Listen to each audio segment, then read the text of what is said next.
Hi everyone, and we're back again for take two. So please let me know as you join. I'm just having a look at the camera here, if that is any better and if the sound's any better for you. I certainly hope so. Okay, so I'm just going to wait for the comments to load up and for David to appear again. Venus, you're there. Is that any better for you? Yay. So that means it's better? Okay, so yes, better. Oh, that's awesome. Okay, so yeah, sorry guys, the internet connection, and you can't predict these things. It was fine when we started. We had a really good connection, and clearly something went wrong. So Ali says it's all good, and Venus says it's all good. Okay, so we'll just wait for David to get back in, and we'll get started. So I do apologize for that. So yeah, guys, please just comment your questions below. And yeah, and please like and share our live stream so we can get the message out there about narcissistic abuse, and we can get more support for you guys. Okay, so I was saying before, I'm a counsellor on the north side of Brisbane in Queensland, Australia, and I have just seen David come in, so I'm going to let him in. So if you'd like to have a Skype session with me, please just inbox me. I speak to people all over the world. So I would love to support you in your healing journey. Okay. Hopefully that works. Yay. Is that better? Yeah, seems like it. You guys tell us. Yeah, Venus just said it's a lot better. And Good. And someone, Ali, just said it's a lot better too. So yeah, just stopped and started it. You know how the experts, when you ring up and you say, hey, my computer's not working, they go, have you tried turning it on and off? And you go, no. Well, I just did that and it actually worked. Yeah, I was going to tell you to do that. Yeah, good. Yeah. Thanks for that. Okay, David, yeah, do you want to talk a little bit more? We've got some questions. Yeah, Jackie says it's all good now, so that's great.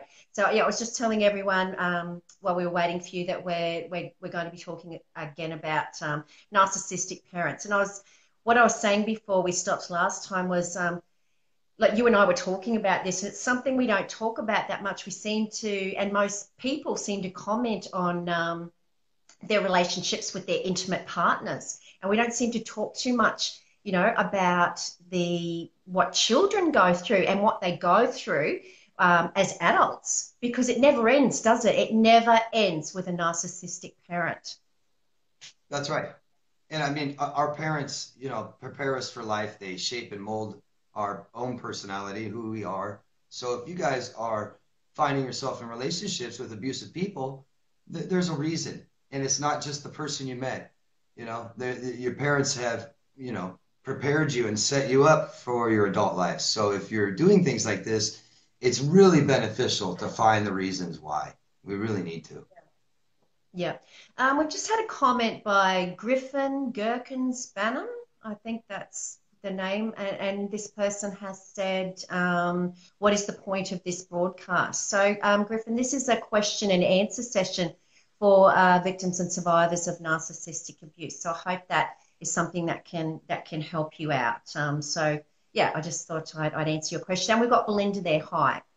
So yeah, guys, please just comment your questions below, and David and I will get back to as many as we possibly can. So yeah, it's as children, you expect to be nurtured by your parents, and you expect to have you know, unconditional love. You know, even when you do something wrong or you're naughty, you expect to still be unconditionally loved by your parent. And it's just so different with a toxic parent, with a narcissistic parent, isn't it? Yeah, big time. And I mean, it's evident when we are searching for that kind of affection in our, you know, later in life that we didn't get as children, things that we didn't get. Yeah. Yeah. Hi, Lee. We've got Lee there. Yeah, I actually wrote down some symptoms that that people exhibit. And guys, maybe we've got Tracy there. Hi, Tracy. Maybe you don't exhibit all of these, but it's just, I guess, a bit of a checklist you can go through around what adult children of, you know, toxic and narcissistic parents face. Codependency in other relationships. That's really common, isn't it, David? Because you were never allowed to be an individual, and that was resented by your parent. We as victims tend to take this, a lot of the time into our adult relationships, and we think, we need this person to be whole. Yeah. I mean, one of the first things we learn is autonomy. We should. If we aren't taught autonomy, we become dependent. Yeah. Yeah. And that the narcissistic parent, that they resent that. Any individualism that you show as a child will be quashed. It'll be squashed in some capacity, because that's a threat. That is a threat to the narcissistic parent. And it's all about, as we know, with a narcissist, it's all about their ego. So children are just objects, just like intimate partners. Yeah. I mean, we say they're an extension of themselves rather than their own self. And I think, you have parentification, where the parent parentifies the child, and it's making up for that own void of their own emotional problems, their own emotional life, things that they're suffering from and they didn't receive in their own emotional life. Now they're trying to get it from their own child instead of give it. Yeah. Absolutely. They're getting their needs met through, vicariously through their child, which is it's okay if there wasn't, that toxic relationship. And people often ask me, what differentiates like an overbearing parent, from someone who's like, narcissistic and has that I guess just that toxic nature.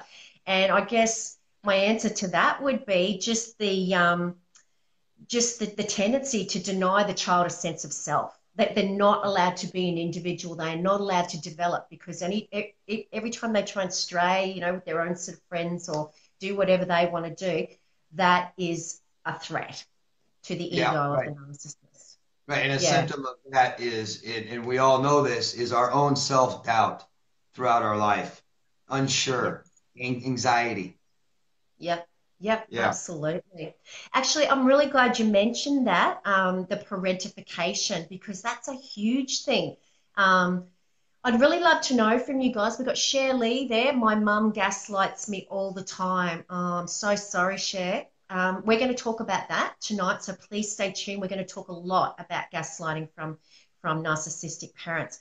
But I would really love to hear from you guys if you were parentified. And what that means is, having to step up to a role to meet your parents' needs, to be there for them in some way. I had a client come to see me, David, a few weeks ago, and they said they'd split up from, the other narcissistic parent, and they said to me, Nova, every time he's got some issue in his life, or he gets divorced, or he meets another woman or something like that, he sits down and he talks about it with the children. Now, the children are like 6 and 7. So all these, and this is what narcissists do. They don't get it, that these are adult concepts, like mortgages and rents and things like that. You don't talk with, little small children about these things, because that's what it does. It parentifies them. It puts too much responsibility on their shoulders.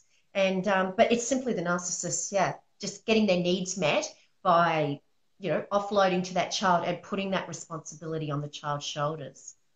And that leads us into, symptoms. You said you had some symptoms. I think it's a good time to talk about it, so these guys kind of know. If you're unsure, you're not sure, hey, if you have these kinds of symptoms, it adds a little more. Absolutely. A weak sense of self, poor interpersonal boundaries, can't say no, that's lack of assertiveness, chronic guilt or shame, and I'm sure we're going to talk a lot more about that ultimate guilt or shame that kids feel, self-loathing, emptiness, trust issues, because you've been gaslighted, Cher, all your life, inability to express or handle emotions, anxiety, depression, and being a people pleaser. And that all comes from trying always trying to please the parent, but never quite getting there. That's right. And I have just a few more. Yeah. If you're a child growing up, if in your childhood you experience headaches, stomach aches, we shouldn't be experiencing things like this as children. And that's pretty evident there's a problem, there's something wrong. Um, Yeah. if you've been bullied or if you have bullied yourself, um, this kind of desperation for affection, loss of interest in things, even as a child, loss of interest in activities, loss of interest in friends, relationships, um, loss of previously acquired developmental skills. So something you've already learned and then you kind of lose it, forget it. You feel isolated, ignored, rejected. And like I said, withdrawal from friends. That's very common. Narcissistic parents tend, and we know narcissists isolate you. Well, so do narcissistic parents.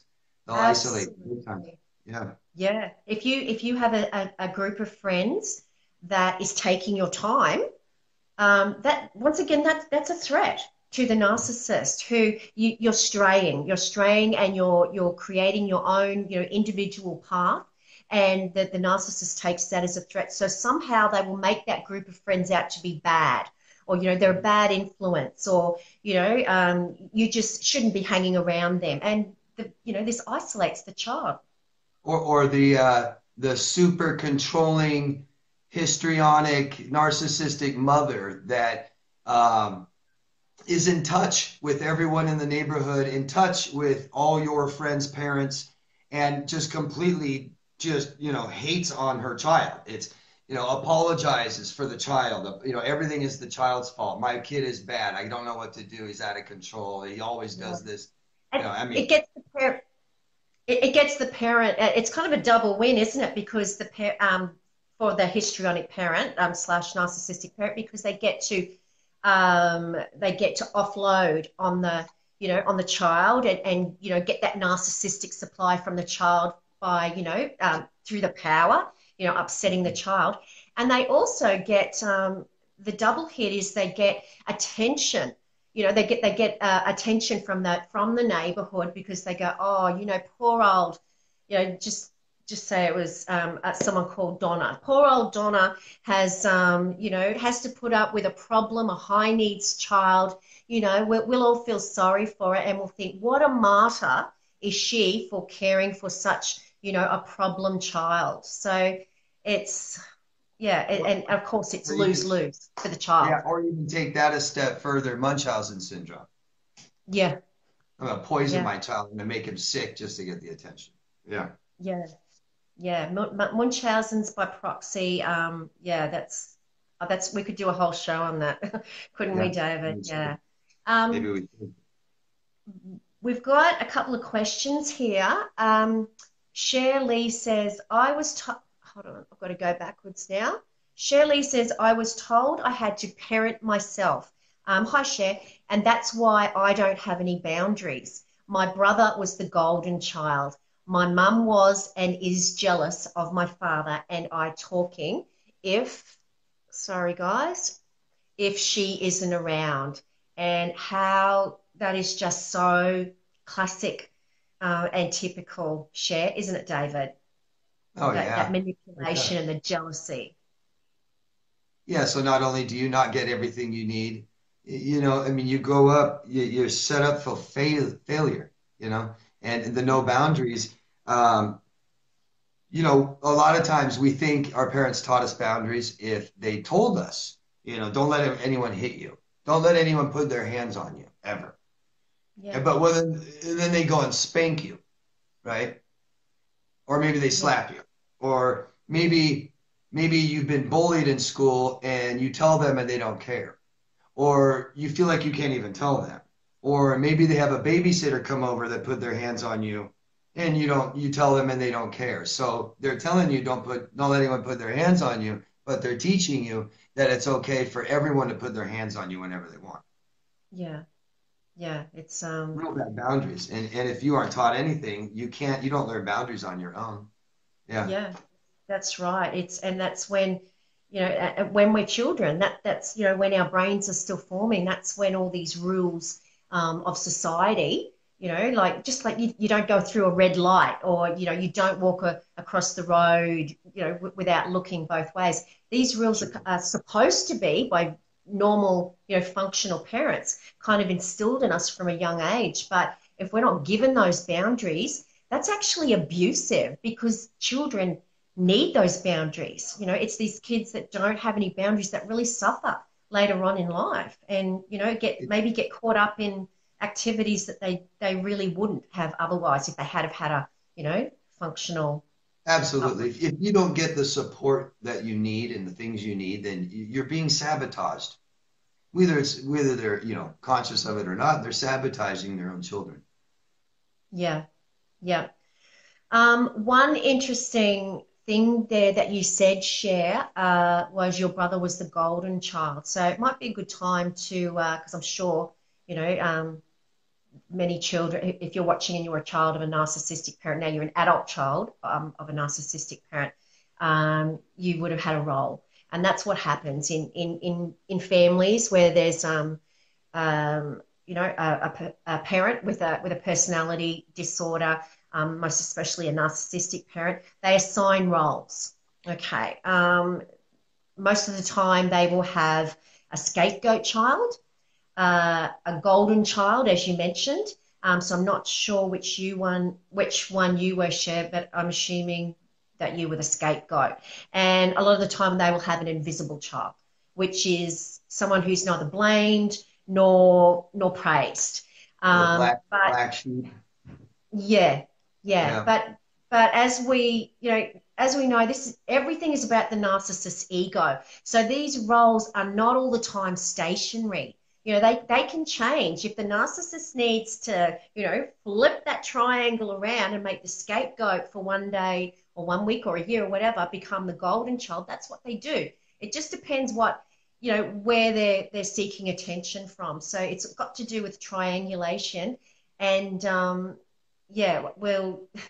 we'll talk a lot more about that. I think Dave and I are actually going to do a video on triangulation, but that's what it's about. It's about, the narcissist becoming the messenger, and, setting siblings up against each other. So telling one sibling one thing, telling the other sibling the other thing, and creating drama so that the narcissist sits at the top of the triangle and feeds off the drama that is going on. And what a better way to pit siblings against each other than to get a golden child who's praised all the time, can do no wrong, and then get, the scapegoat child who, no matter what they do, they can never please, the parent. Of course, these siblings are going to resent each other, aren't they, David? It's never going to be, a great relationship. They're all vying for the parent's attention, Yeah. that they need, the things they need.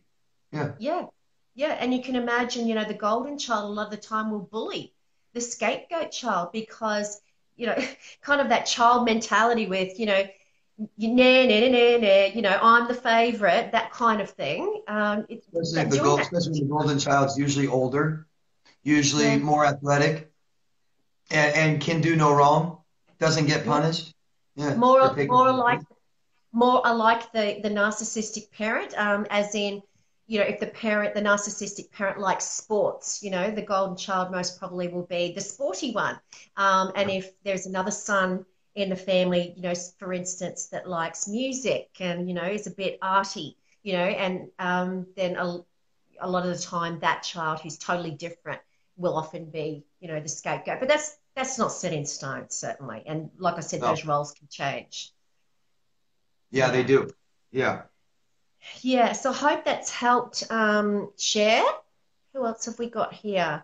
Sharon's here. Hi, Sharon. My stepmom had that and tried to kill my father. Oh, my goodness. I'm so sorry to hear that, Sharon. I hope that things are a bit better now, and certainly I hope that you're getting support around that, and I hope that your mum's okay too. I'm really sorry to hear that. We've got Cameron here. Hi, Cameron.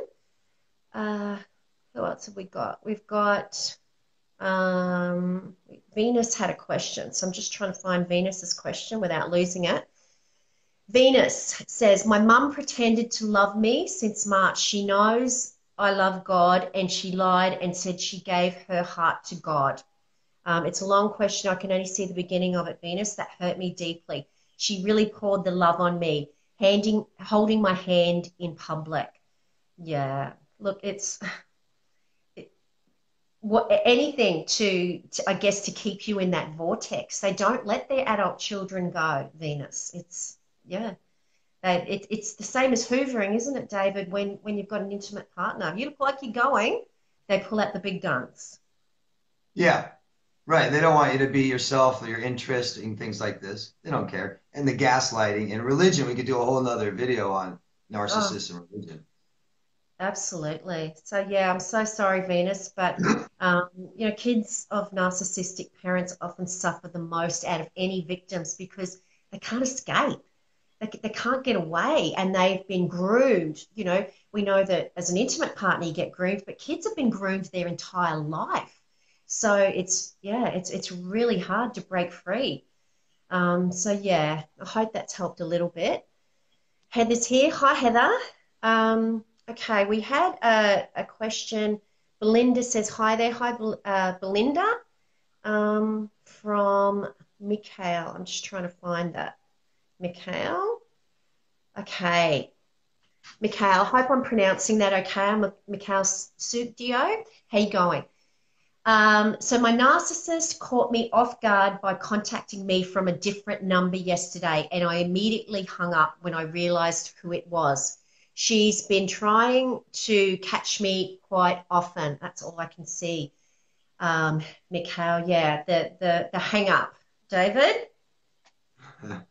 Well, yeah, I mean they're not very mature. They don't know how to handle emotional relationships and feelings and things like this. So call, hang up, send a text with just a dot, or send a text like it's to someone else, or act like you calling someone else. Oh, I called you. I didn't mean to. That was an accident. It's just an attempt to, to engage contact, right? Yeah. Without saying, I'm calling you because I miss you and I would love to talk about, things that I've done wrong to you, or no. Yeah. Yeah. Yeah, it's just classic. It's classic textbook behavior, Mikhail.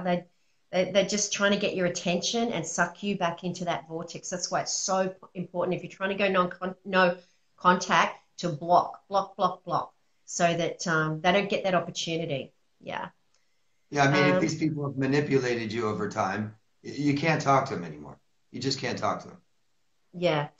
Cameron says, "Is this interactive?" Well, yeah, kind of. Cameron, we can see you, but you can't.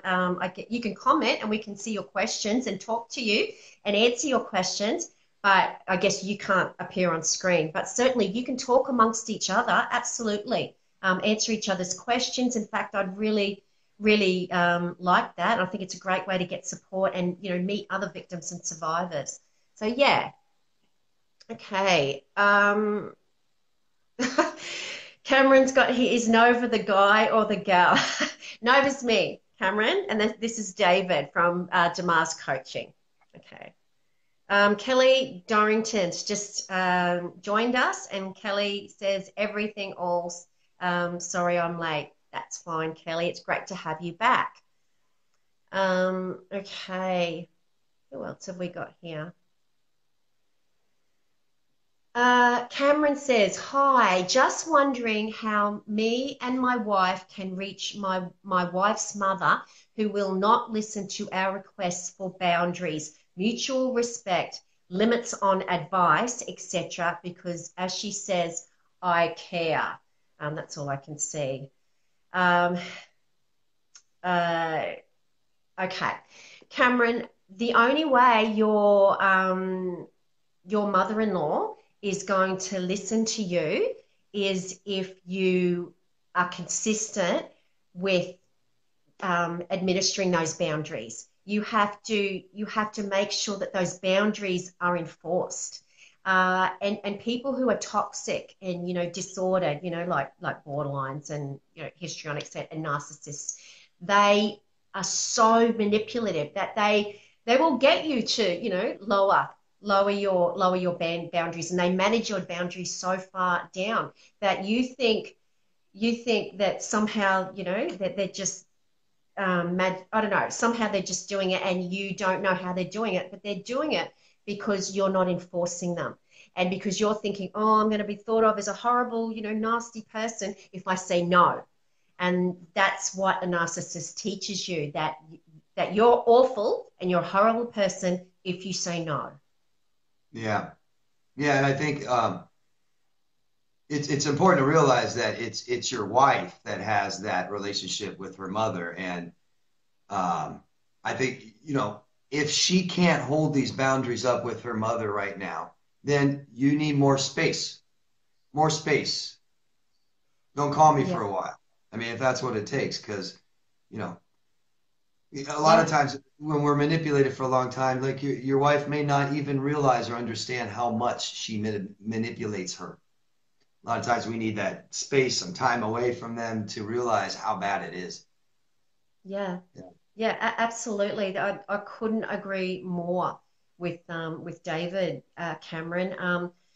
I guess you got to remember if your mother-in-law is a narcissist, then that means that your wife is a child victim of a narcissist, which means her boundaries have been managed down so far that she's been conditioned to kind of question her own judgment and to not trust her decisions. So when the mother-in-law says, oh, I'm coming over anyway, or we're going to do this, a victim of a narcissist will kind of go, oh, okay. And, just go into that default mode. And like David said, you need to distance yourself from that. And that's about learning to be assertive. But you clearly will be told by the narcissist that any assertiveness that you exhibit will be because you're an awful, nasty, arrogant, horrible person. And that is not true. That's what they want you to believe. Okay. And it's going to be really hard to get your head around that. And you're going to feel awful the first time you say no, or your wife says no. She's going to feel terrible until she, rewires the brain to believe, and teaches her brain to say no. And I feel good about making that decision, and that's going to take a while. It's not going to happen overnight. Yeah. So, I hope that's helped, Cameron. Okay.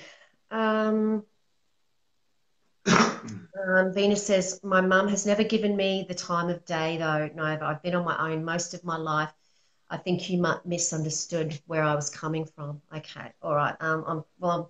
Sometimes it's not really clear in text form, Venus, but I'm so sorry. But yeah, I guess, like with Cameron, distance yourself and work out, when you want to see her, and make sure it's on your terms. Yeah, minimal contact if you've been gaslighted and abused.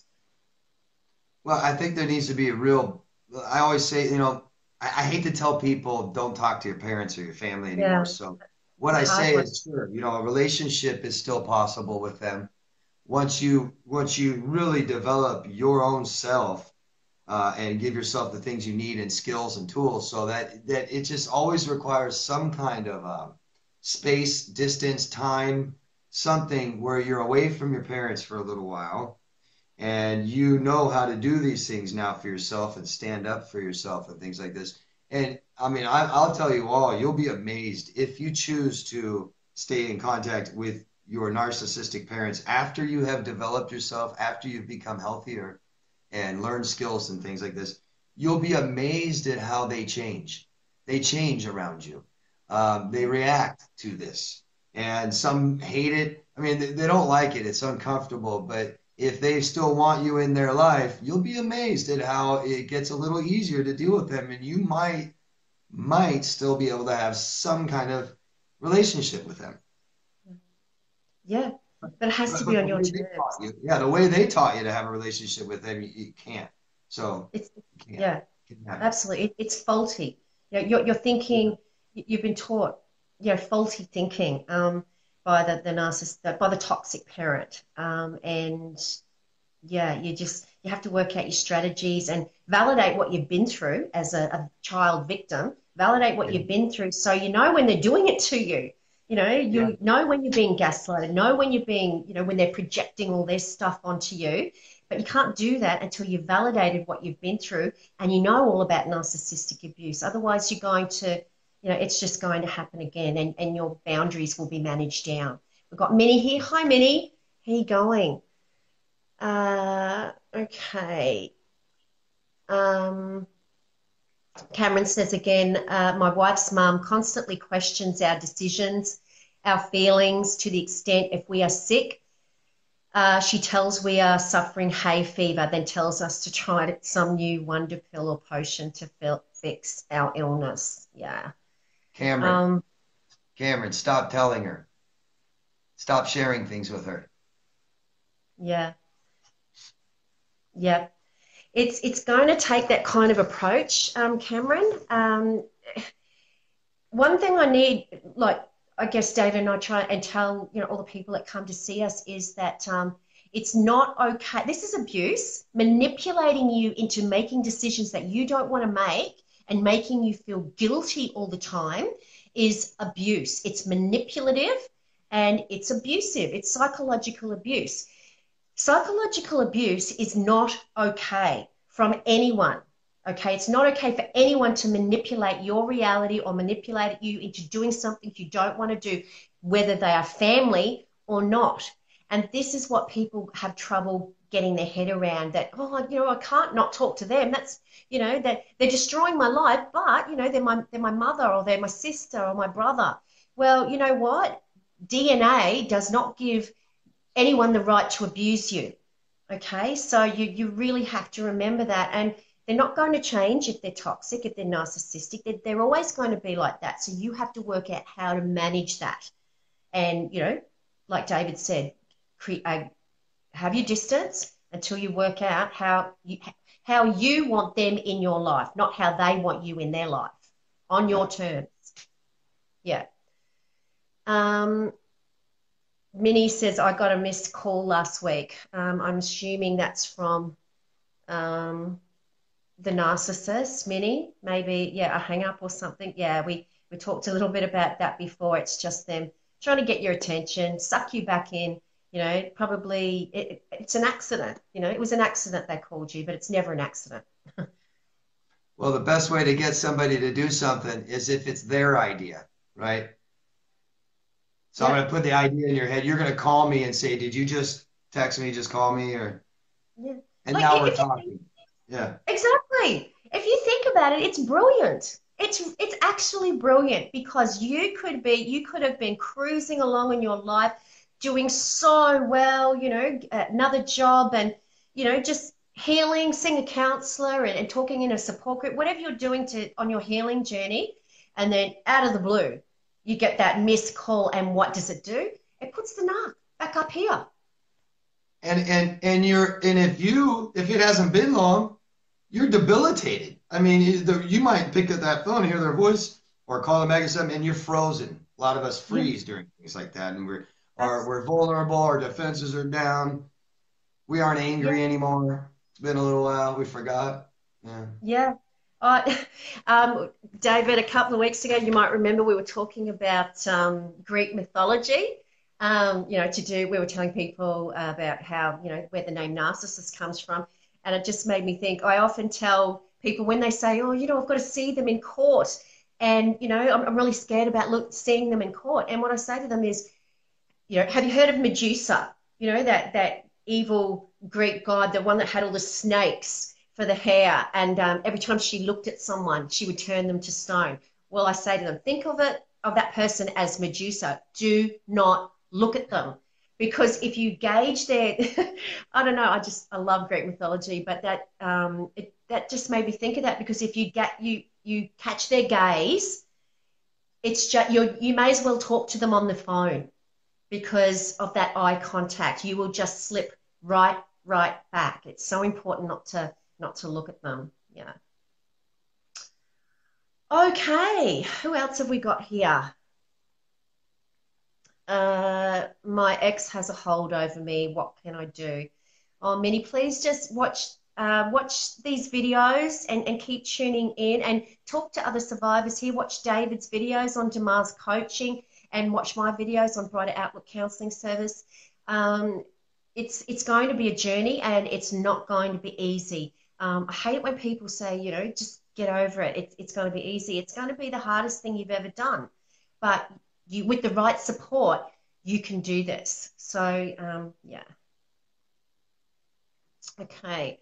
We've got, and I'm not trying to scare you off there, but what I'm saying is I just want to nullify when people say, you know, get over it. Aren't you over that yet? It's hard. It's bloody hard to do this. So don't ever minimize how difficult it is, and, you know, cut yourself some slack, but you've just got to go cold turkey and no contact to start with. Yeah. Okay, David, Mark is here, and Mark says, my ex-narc has opened a new Facebook account and looks like a single woman, and the new supplier hasn't suspected a thing. My ex-narc, oh my goodness. Yeah, social media. It's just their ultimate platform. Yep. Turn it off. Turn it, yeah. That's the thing, isn't it, David? We're so when we're in the beginning zone, you know, we just want to see what they're doing. You know, we want to see that they're miserable. We want to see that they're just not coping without us. Right. Yeah, but it's never, you're never going to see that. You know, you're only going to see the happy snaps. It's propaganda. You're only going to see what they put out there, because they want to make you jealous. They want to see you ranting and raving and going, how could you do this to me? And putting posts up like, look, this, you know, he or she's in a relationship already. I told you they were awful. That's what they want. That's why they put all these pics up, because they know you'll be looking at them. Yeah, don't seek any kind of validation or answers or reasons by looking at their social media. You're not going to get anything from them, period. No answers, even if you talk to them. Yeah. Yeah. Yeah. Social media is just, it's the narcissist's favorite tool, because they can be who they want, and they can manipulate, you know, with posts, and, you know, having a wonderful time here. You know, that can be a huge manipulation tactic if they're trying to really get to someone. And then, you know, when you come back and you're all jealous and go, you know, I saw on social media that you were having a wonderful time here, they can go, what, you were stalking me? Number one. And number two, I was there with people from work. You know, just, you'll never win. You'll always come out looking like the crazy one. They'll use it to abuse you. I mean, it's so common to be in a relationship with a narcissist for years, and you're not even friends on their social media. Yeah, and why is that? Why is that, David? Why can you not be a friend with your intimate partner on social media? Well, you can't see what I'm doing. I want you to know. I want to look available and single, right? And I want you to freak out, and I'll triangulate every single person on my account with you. Oh, who's this new guy? Oh, he's just a coworker. He's just a friend. Yeah. Oh, but you were out to lunch with that person the other day. Yeah, we were discussing, you know, business. You know, it's just a great way to triangulate and get you jealous. It's horrible. I mean, they do that with dating sites. I know tons of people that they meet on dating sites, and as soon as anything goes wrong, any problems, they use that. They, you know, I'm right back on that dating site that night, you know, or they just never close the account. So you're like, well, when are we done with our dating? When are we done? When do we close this? When do we see, you know? Yeah. I hear that quite often. You know, they'll say, oh, awful thing to do in a relationship. It's just non-security all the time. Yeah. You know, we only split up yesterday, and I saw their name on a dating site. You know, it's just, it's abusive. Don't put yourself through. It's like you're stabbing yourself in the heart. You're breaking your own heart. Yeah. Okay. So I hope that's helped, Mark. Minnie says, why am I so weak? Minnie, look, it sounds like you need to surround yourself with people, okay? You're not weak. You are the result of what the narcissist conditioned you to be, and you're not weak. Narcissistic abuse victims, the very nature of being able to survive and develop all those coping mechanisms to survive in that toxic environment is means exactly the opposite. It means that you're strong. A weak person would not survive in such a traumatic environment. So you are not weak. That's what the narcissist has conditioned you to believe, okay? So you need to stop telling yourself that and not isolate from people. Yeah. Yeah, these are all symptoms of poor childhood neglect, not Yeah. having support, doubting ourselves, low self-esteem, low confidence, listening to other people tell us we're bad people. Yeah. It's just hearing people, the wrong people say disgusting things to you that aren't true. Okay. So yeah. And if you Okay. guys are talking about childhood narcissists or narcissistic parents, if you guys experience trauma your whole life and traumatic relationships, you expect this for the rest of your life. You expect life to be traumatic and sad and bad, and you start Yeah. thinking other people are bad and the world's ugly and I'm never going to find someone. I'm always going to be in a bad relationship. It's what I deserve because I'm the problem. That's just what happens. Yeah. A lifetime of this Yeah. stuff, you believe it's your fault. You deserve it. Yeah. Yeah, and that's that's so true that it's there's such a huge correlation between childhood abuse and going on to meet to develop relationships like this because that toxic environment that you grew up where you weren't nurtured and you did not get your needs met and you had to scramble to get any kind of approval, that becomes your norm, that becomes your reality, and any other kind of reality seems abnormal to you. So that's why child abuse victims often seek out or find themselves in these relationships. Sure. I It's mean, just, if you're in a relationship in your adult life with someone, living with them, love them, and they don't meet your emotional needs, because we do, we need a needs met in relationships. We need to feel needed and wanted and safe and secure. And if you accept that you don't get these things met, then that's what happened your whole childhood. You didn't get them met. yeah, I'm yeah, trying to make these connections because it's so hard for us to see these things. yeah, We think that I felt okay my whole life. Everything was okay. I had some relationships in high school or college that weren't like this. And then finally I did. yeah, Yeah. yeah. Thanks, David. Cameron says, thanks. We needed to build up our boundaries with our mother-in-law and not allow ourselves to be guilted. Yeah. Just work on those boundaries and be assertive. And like I said, expect to feel funny when you do, well, weird because being assertive, it's a skill. It takes practice. Building up those boundaries is going to feel weird to start with, but the more you do it, this will align with the behavior. That's, I guess, what cognitive behavioral processes are about. It's getting the feelings and the brain to line up with your behavior, and that will, the more you do it. And if you don't feel worthy enough, it's almost impossible. So you need to feel worthy enough to have those boundaries in place and enforce them. Yeah, Yeah. for sure. Yeah, so maybe well, I would definitely suggest it for your wife if she's a child victim, and maybe some counselling for both of you.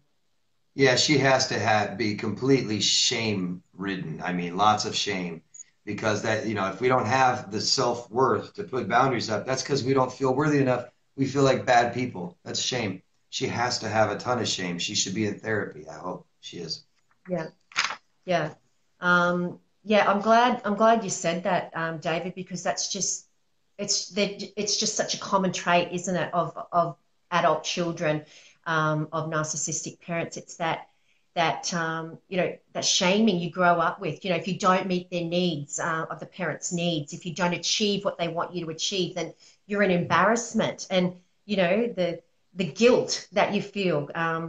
Perhaps you got told as a child that you were never grateful, and they do everything for you, and you're just never grateful. Or the blaming you all the time because what the parent's not happy, so it's your fault.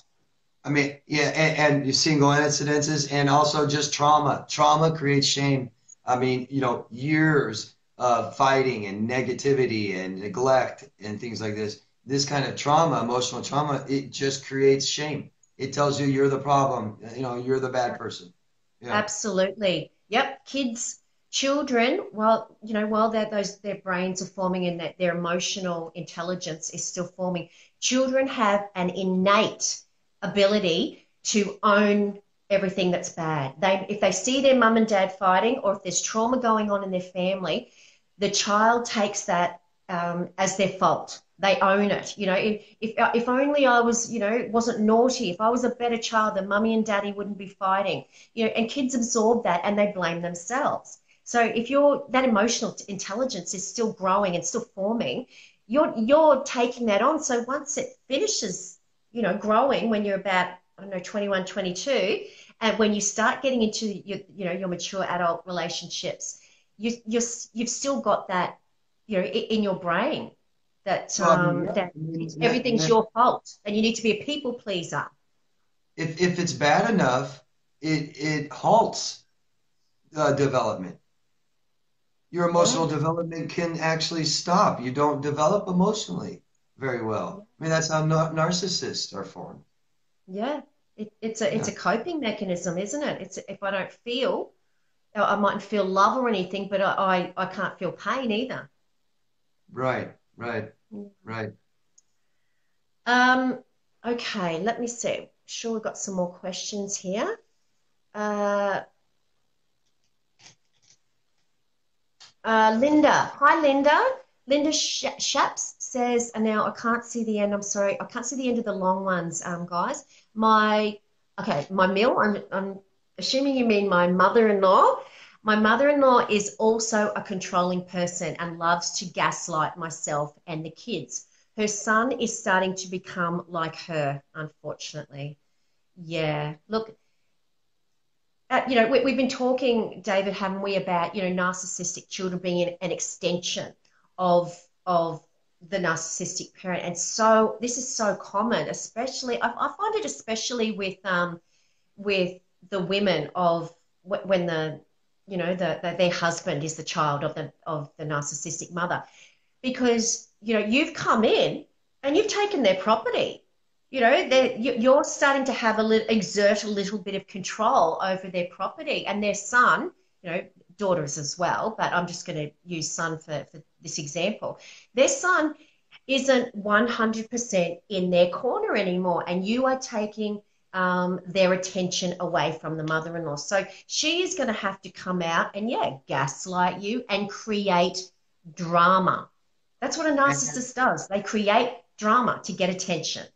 Yeah, her child being that extension of her means that you're never good enough. You're never good enough for my son.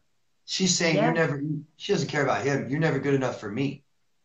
Yeah, that's right. This is absolutely that. What a great point. It's got nothing to do with her love for her son. It's got to do with her ego. She's suffering narcissistic injury. You've wounded her. You have wounded her ego by taking some of that attention that she was, you know, getting from her son. And that's where the criticism comes in. The best, you guys know this, the most things they'll criticize is your parenting. To the children. Absolutely. And there'll be nothing wrong with your parenting, but they know that that's a chink in your armor. That's who we are, you know? That's your identity is a parent. So that's what they'll have a dig at you about, because they know you'll react, and then they get their drama. Yeah. Gosh. Sonia Hume is here. Hi, Sonia. My mum's talking to me for saying no to giving. Oh, sorry, your question just disappeared there, and I don't know where it went. That's strange. Sorry, guys. I just had something strange going on with the network there. So I'm just trying to find Sonia's question again. David, did you want to talk a little bit more about the scapegoat and that situation where parents, you know, pit kids against each other? Just while I'm first thing is the golden child typically is the first one that comes along, and that's where the parent holds up that child, and it's their ego, and, you know, this is the greatest child in the world, but basically I'm the greatest parent in the world. and you're going to achieve and you're going to make the family look good and you're going to do all these things. The next child, it gets all the blunt. It gets all my negative, bad parts of me is now this child. So I've got all the good parts of me are this child, the bad parts of me are this child. Then you got the next child, might be just kind of left out of it, kind of not told anything, not sure what's going on, not really understand. That's usually typical. And as far as pitting against each other and fighting, here we go again, no boundaries. It doesn't matter. All these children, all the parents care is these children respect me, not anybody else. Yeah, you don't touch me, you don't fight around me, you don't yell around me. You look at me and understand how I feel, what I need, be in tune with that, act accordingly, respond the right way. So it's no supervision. Usually, typically, no supervision amongst the children, amongst the siblings. Massive fighting. No boundaries. I don't care. Put each other's hands on each other. Whatever.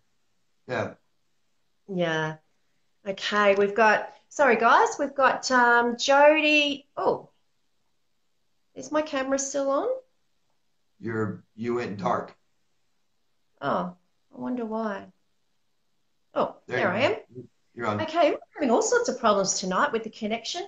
Okay, we've got Jody Denning Thompson here. Hi, Jody. How you going? Okay. Cameron Eben, Munchausen by proxy disorder. Any advice? Okay. I'm not really an expert on Munchausen's, Cameron, but I know that Munchausen's by proxy, what I do know of it is that it's when, the mother or the father will hurt someone else, okay? Where I think Munchausen's is when they do it to themselves, okay? But by proxy means, by someone else, doing it to someone else. So Munchausen's by proxy is when, they will, it's for attention. They will make the kids sick, I've read terrible, terrible stories where, with babies, mothers who have Munchausen's by proxy, who have, smothered the baby and then taken it off, and then smothered the baby and then taken it off, and the child's been rushed to hospital. And the mother gets all this attention, and of course there's lots and lots of other things they do, which isn't as, dramatic as that. But have you heard of any examples? Oh yeah, I've heard of children going through multiple surgeries because of kidney failure and stuff like this, and they don't know what's going on. They're not sure. There's big cases of and it's usually always the mothers. The mother will get the entire town to help her, and she starts these big, huge funding things, and they all help and they all pay. And she'll be on the news and actually becomes pretty big story. Then they find out later she was killing the child the whole time. So these are big stories in the news. Yeah. Yeah. It's kind of, it's the ultimate, isn't it? In seeking, making it all about them, to have their needs met. And it's all about getting attention, sick as that is, that someone would hurt their own child to get attention from people. That's what they do. And they're going to get attention even if they get caught, because that's one of the most horrible things to hear. We're all shocked. Shock and awe. Yeah. Absolutely. Okay. Guys, have we got any more questions? It's really hard to see them all. So if we do miss some tonight, please just comment them below and I'll get back to you. Okay. It's just really hard to see them all on when there's so many of you, and it's a very small screen. Okay, Share Lee says, you need to find a counsellor that specialises in narcissistic abuse. Yes, very important. David, isn't it? You and I both hear all the time about people that go and get re-traumatised and re-victimised by counsellors who minimise what they've been through and don't validate their experience. Yeah. Right, absolutely. And bad advice like write the narcissist letters, apologize, make it work. Forgive. Forgive. I hear that one all the time. Yeah. Forgive your abuser, and you'll be, you'll be set free, and you'll have emptied everything inside and be able to move on. Well, you know what I say to that? Baloney. You know what? But you forgive them if you want to forgive them, if that's what you want to do. If you don't want to forgive them, you don't forgive them, okay? And if anyone tells you that you have to forgive them, you tell them to come talk to David and I. I don't No, forgive anybody first unless they ask. yeah, yeah. Why would you how can you forgive someone who's not remorseful? What I say to that, guys, is you forgive, yeah, forgive if you want, don't forgive if you don't want to forgive. But what you need to do for you is for them to not be impacting on your life anymore. So if your anger towards them and wanting to get revenge and that type of thing has them, you're still inside your head and you're being consumed by them, then they are still affecting your life. You want to get to the place of meh, whatever I call it, the place of whatever, when where they are not affecting your life anymore. That's where you want to get to. Not, forgive them so that you can somehow be, I don't know, cleansed or whatever. If that works for you, great. If it doesn't, then just work on your own healing and moving forward. Forgive yourself. Try to. Yes. Yeah. Yeah. The only person, I say this all the time to people who come and see me, the only person you owe an apology to is yourself for putting up with, staying in that situation for so long, and any innocent people that were hurt along the way, maybe, partners that are actually healthy for you, or, healthy family members, any innocent people that you accidentally hurt along the way. They're the people you owe an apology to, and yourself. Certainly not someone who's abused you, unless, of course, that's what you want to do. Yeah. Okay, we've got Kelly here. Kelly says, laugh out loud, but ex now posting happy snaps with a girl that was on his Facebook for ages. I know now it's deliberate and I can laugh. I still miss someone's, but I just don't look. Yeah, we talked about this, didn't we, David? Yeah, don't look. Don't look. Yeah. It's you might think you're strong today, Kelly, and you can look at it and have a laugh. It's not going to be like that all the time, and you're really setting yourself back in your healing. So, block. Don't put yourself through that. You don't want to know what's going on in his life, because it's only going to be manipulated to look pretty. It's all lies. It's gonna hurt you. It's gonna be confusing. Okay. Jody Denning says, I wish I had someone to hug. Oh, Jody, I hate feeling this hurt. I don't have anyone close by. Gosh, I'm so sorry, Jody, that you're feeling this way. It's so hard, and we feel so isolated when we come out of these relationships. Seek support. At the very least, go and talk to someone. Go and find a counselor. David and I here, if you inbox us, talk to someone. Meet up, join support groups online. There's lots and lots of them up there, David, of narcissistic abuse victims. Closed groups as well. Yeah. Yeah. Look, and start self-soothing, buddy. Yeah. You got to self-soothe yourself. At the worst extreme times, little exercise, raise your heartbeat. And the worst ever, you guys rock yourself. Rock yourself like this. It releases endorphins in your brain, just like we rock babies, and it calms them down. Start soothing yourself. Start telling yourself what you need to hear, and reach out for support from people that are in your life that you may not be trying with. Try. Yeah. Okay? Yeah. Absolutely. Okay. It's Give me 10 seconds. Nova, is that okay? Yeah. What? I wonder if he's going to come back in a change of clothes or something. Where's he gone? Where are you? Okay. So yeah, Jodie, I hope that helped a little bit. I know it's, I wish I could give you a big hug. Sending virtual hugs from David and I, but yeah, don't isolate, please. As hard as it is, get together with other people, and yeah, just people. Even if you join a group, okay, with people that have similar interests to you. And I'm not talking about a dating site. That's the last thing you need when you come out of these relationships. Yeah, just try not to be alone, and I guess try and make new friends in a totally different group. Find your passion in life. When we're in these relationships, we lose our passion for life, and anything that we liked, the narcissist would have made us or somehow made us get rid of it. So find that passion that you once had, or get a new one. Yeah, I hope that's helped. You all good, David? It's hot in here. Las Vegas, still 100 degrees. I had to go turn the air conditioning. I was okay. dying. Oh, yeah, it's we're just on the tail end of winter here in Oz. Getting a bit warmer. Spring's only about a week away. So still on the chilly side. Okay.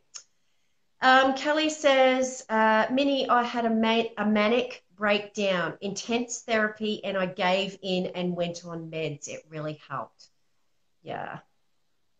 Sometimes, yeah. Did you want to answer that one, David? Medication. You guys, if you need medication, take it. That's what it's for. Don't put yourself through the hardest time of your life. That kind of added extra stress. If we can't manage our daily stress, that's what it's for. Take it if you need it. Don't take it if you don't need it. So many people, as we know, are on medication without any kind of counseling, therapy. You just go in and get the pills and leave. Yeah. Ask yourself if you need it.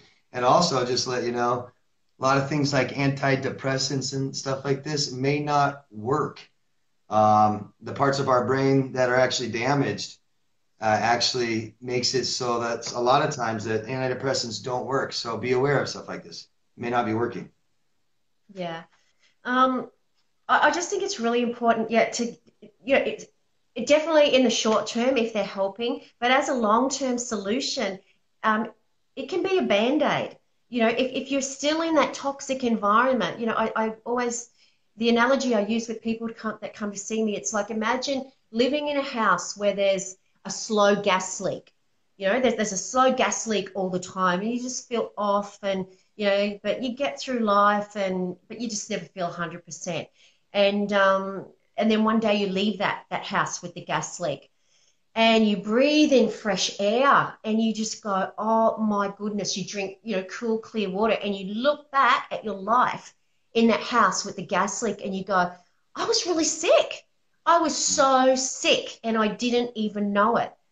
Okay, so that's what it's like coming out of the haze, out of the fog of these types of relationships. So if you're still in that toxicity, rather than stay in the toxicity and then try and put a Band-Aid over it by thinking that, well, all the problem's up here and I just need medication, like that's all the problem. Look at the context of, look at the environment that you're in, because you wouldn't be feeling like that if they, if you hadn't been abused. And I'm not saying you don't need to take them, especially in the short term, but what I'm saying is make sure you're getting therapy as well. Yeah. Very, very, very important not to just try and put a Band-Aid on it and just take the medication and think everything's going to be okay. You need to work through what you've been through and be validated. Yeah. Okay, we might just answer a couple more, guys. And once again, I do apologize. Please like and share. As always, try to raise awareness around narcissistic abuse. And yeah, we would just love your help in that regard. So we'll answer a couple more. And yeah, if we don't get around to answering anyone, there's just so many. I promise you, we will get back to you. So yeah, a couple more, and then we might wrap it up for the night. Okay. We've got Cheryl Hunter there. Hi, Cheryl or Cheryl. I'm not sure if I'm pronouncing that right. How you going? Karen Jordan's watching. Hi, Karen. Yeah, so if you haven't put down a question yet, just put it down, guys, because just because we don't answer it on the live stream, we will get back to you. And don't forget that you guys can see all of your questions. So if you don't talk to each other now, you can talk to each other later on. And you might see something that, that you've been through that you can help someone else out with. Okay. Cameron, David Cameron says, my wife is nodding. She carries lots of shame and lots of guilt. Yeah, that's expected. Yeah. Yeah. Expected. Yeah. Like we talked about before, your mom's criticizing and the ridicule and the trauma. And if things are bad long enough, it's our fault. And yeah, We just absolutely. And don't internalize forget, all that. your wife went through this for a lifetime. She was groomed from a newborn and is still being manipulated. So there's like a lifetime of stuff that has to be validated there, and her trauma has to be validated. So yeah, strongly suggest counseling, Cameron. And don't forget these parents have roles to play and children have expectations and things that they need. The father should be involved in the child's life, show direction. The mother should provide safety and security. Without these things, you are sabotaged in your life. And if I can just talk about this for a minute, a lot of people, a lot of you have midlife crisis. And what this is listening to what and being told to what we should do instead of listening to what I want and need. And that's something that narcissistic parents teach children. It's just what you need to do and not be concerned with what you need and how you feel. So if we're told, we need to do all these things and what we should do and we need a house and a car and go to school and need a family and children.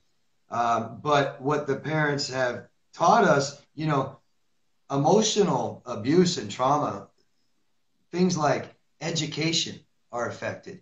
You can't have a good education. Your memory and concentration are affected. The parents may not care about your schoolwork. They may pull you out. They may not make you go to school. You can't concentrate. Bullying at school? The bullying, yeah, getting picked on. Social skills. If they isolate you from friends, so common. Victims, children are isolated from friends. You aren't learning social skills. You aren't learning how to deal with problems and fights amongst your peers and stuff like that. So, it is just as you finally leave their house and you go to live your own life and all you live by is what you should do and not pay attention to what you need or want, you eventually you get these things, you do the things you should do. And you go to school, maybe you start your own family and children and career, and you're doing things for everybody else and you're doing what you should do, but eventually you get to that moment, right, where everything falls apart and you don't know what to do. Now you don't know what to do because you did everything you should do. It doesn't work. What do I do?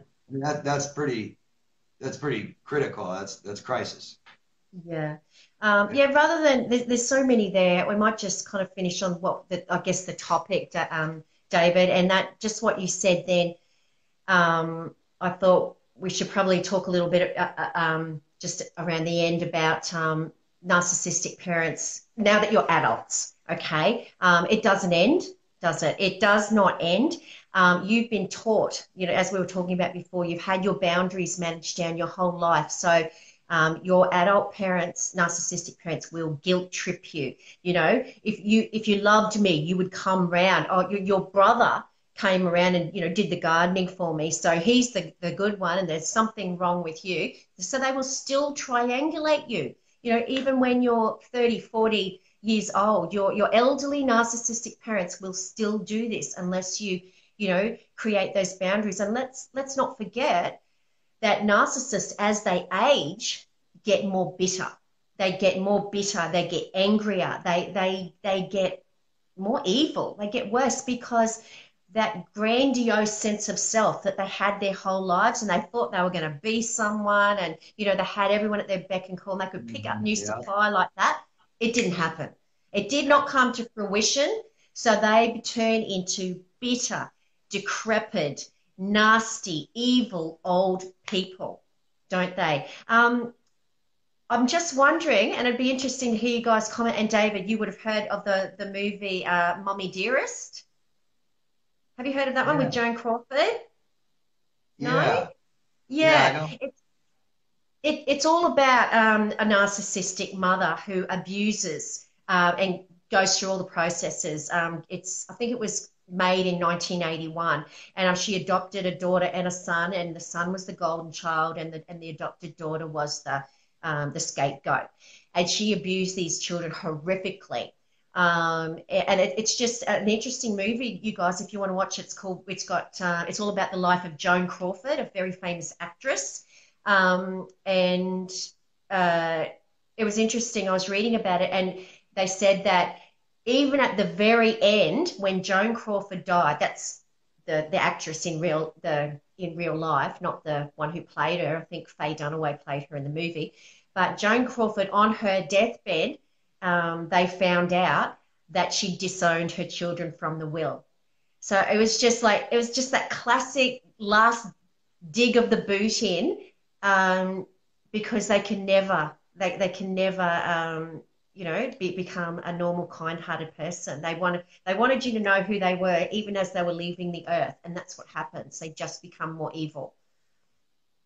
Yeah. Yeah, talk about getting the last word. Yeah. Yeah. So it was, just a movie to keep it, like the movie Gaslighting, a movie to keep to watch if you feel like doing that. But yeah, we might leave it there, guys. It's been a great show, hasn't it, David? Thank you so much for joining us. I know you'll be back very soon. Thank you very much. My pleasure. So everyone, like I said, please don't stress if we didn't get round to you. There's just so many, but just make sure you keep joining in every Tuesday night, 7 p.m. Brisbane, Australia time. Poor old David is tuning in from Las Vegas. Assuming it's 3:30 in the morning there. David and I are both counsellors. David's also a life coach. We're available via Skype. And obviously, I'm available face-to-face here in Brisbane if you can get here. Please subscribe to David's amazing YouTube channel, which is called Dearest Coaching. Do you want to tell everyone a little bit about that, David? Sure, yeah. I've had it for a couple of years, 300 videos, something like that on there. And I just changed the name, just gave it a cosmetic uplift. So, please, I make like 4 videos a week. Come check them out. More than just narcissists. I talk about different personality disorders. I talk about how to heal from CPTSD, things like this. And all my subscribers, please go support Nova's channel, Brighter Outlook Counseling Service. Thank you. It's brand new. Check it out. Support her. Let her grow and do good things. Yeah. Mine's just new, guys. So please subscribe to Brighter Outlook Counseling Service on YouTube. Lots more videos to come around narcissistic abuse recovery. Okay, on that note, David, I might say goodbye. Thank you so much for joining me to co-host the show tonight. And I look forward to seeing you again very soon. Thank you. Thank you always, Nova. And I can't wait to come back. And thank you, all of you guys, for watching and participating. Thanks. Thanks, David. Bye. Good night, guys. See ya. Okay. Wonderful, as always, to have David joining us from Las Vegas. Just a wealth of knowledge. Come on my YouTube channel as well, which is called Brighter Outlook Counseling Service.